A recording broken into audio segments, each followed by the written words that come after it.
So in our practice, every patient that starts a new therapy sits down with an oncology certified nurse and goes through their treatment plan. We talk about side effects and how to manage those at home. We talk about the differences between what they've had previously and their current treatment. We talk about, particularly with our monoclonal antibodies, that first treatment. A lot of patients are afraid of that first treatment, and nurses may be too when we talk about infusion reactions. But we talk about how they're managed, how that they can be re-challenged if they do have one. We talk about signs that they would look for while they're receiving that infusion that they'd want to tag the nurse with and say, hey, this is going on, so that the nurse can properly manage that. Patient education is key when we're talking about this type of infusion. Other side effects are pretty easily managed. The oncology nurse is very skilled in communicating those issues such as neutropenia, maybe thrombocytopenia, and teaching patients about particular symptoms to look for if they have that. One of the things that I think that we also want to communicate to patients about is the length of therapy. They've probably talked to one of our patients out in the waiting room that has a finite number of treatments that we're going to give them, and then they're done with their therapy. The case in a disease like multiple myeloma or any kind of metastatic disease is that we're probably going to treat that patient as long as the treatment is working. So we want to make sure that patients understand that it's a good thing to continue on therapy, because that means the therapy is still working.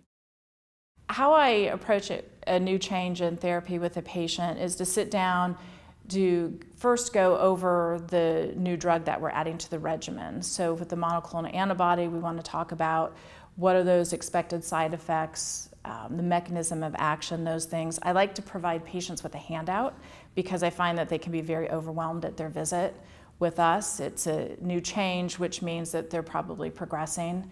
And so if you give them something to take home and try to give them some expectations of what to expect. So early on, you're going to have more fatigue, more flu-like symptoms, typically with daratumumab. You want your patient to understand that first dose, that there's a chance they could have a reaction, and that it's very manageable, and so that they're not frightened. We want our patients to bring a driver with them for that first dose, just to see how they're going to do with it. We talk to them about the GI toxicities, so making sure they can manage any nausea or diarrhea they might have.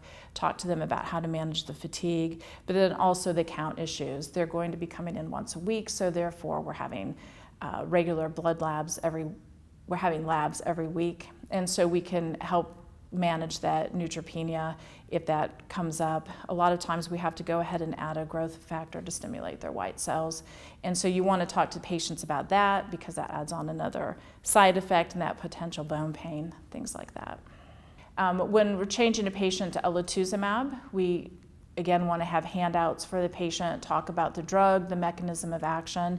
It doesn't have single agent activity, so we discuss the importance of how it works with those other treatments that are with it. We talk about the possibility of a reaction with that first dose. Again, it's low, that they might experience fevers, especially when they go home. So they're not surprised by that. More fatigue, especially. And also we want to watch their counts closely and monitor for neutropenia, knowing that we might have to intervene with that with a growth factor. Communicating information about the therapies that myeloma patients are receiving, daratumumab or elotuzumab in combination with an immunomodulatory drug. It's very important for good patient education. So again, talking to the patient, educating those patients about the known side effect of any drug they're receiving. Because what's important here is that once the patient knows about a side effect, they're more readily able to be educated about it, be able to handle it better, but able to really to communicate with the staff and letting them know that, you know what, you know that side effect that you told me about? I might have fever, I might have chills. You know, that did happen to me last night, so I wanted to call and report it. But whether a patient's getting a rash, again, they're not as upset about getting that because they've been forewarned about it, and so they're more readily able to handle it. So for example, If a patient may have a rash, they'll know, I always tell them to make sure that you have, Benadryl on hand, and if there's the first sign of a rash to take that, but certainly you need to let your clinician know. Other side effects, if a patient, again, has a lot of diarrhea, they need to know to take an antidiarrheal at the first onset of diarrhea. Again, arming the patient with the information, and the patient's more readily able to handle that side effect. And also on our end is the patient we can dose modify if we need to, and that's also an important part of their regimen in treatment, getting the right dose for the patient. Additional information to communicate to patient is to talk about their immune system, in that when they're getting a combination of therapy, they can have a decreased immune system, so they're more susceptible, say, to infection. So if educating the patients about what happens if they have a low white count, they're more susceptible to infection. And so really educating the patient about warning signs of an infection, again, fever or chills. Also to tell patients about infection precautions, about good hand washing technique, and also avoiding patients who are ill with the flu. That's important because we know we're all surrounded by patients who have been sick with, during the cold weather here.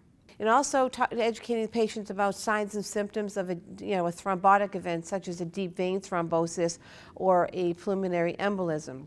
A deep vein thrombosis, if they're having swelling in one of the extremities, or if it's discolored, they need to call their clinicians. If a patient that would be a sign of a DVT. If a patient is having any, shortness of breath, rapid heart rate, again, these could be signs of a pulmonary embolus, and obviously these are medical emergencies, and they need to call their physicians immediately.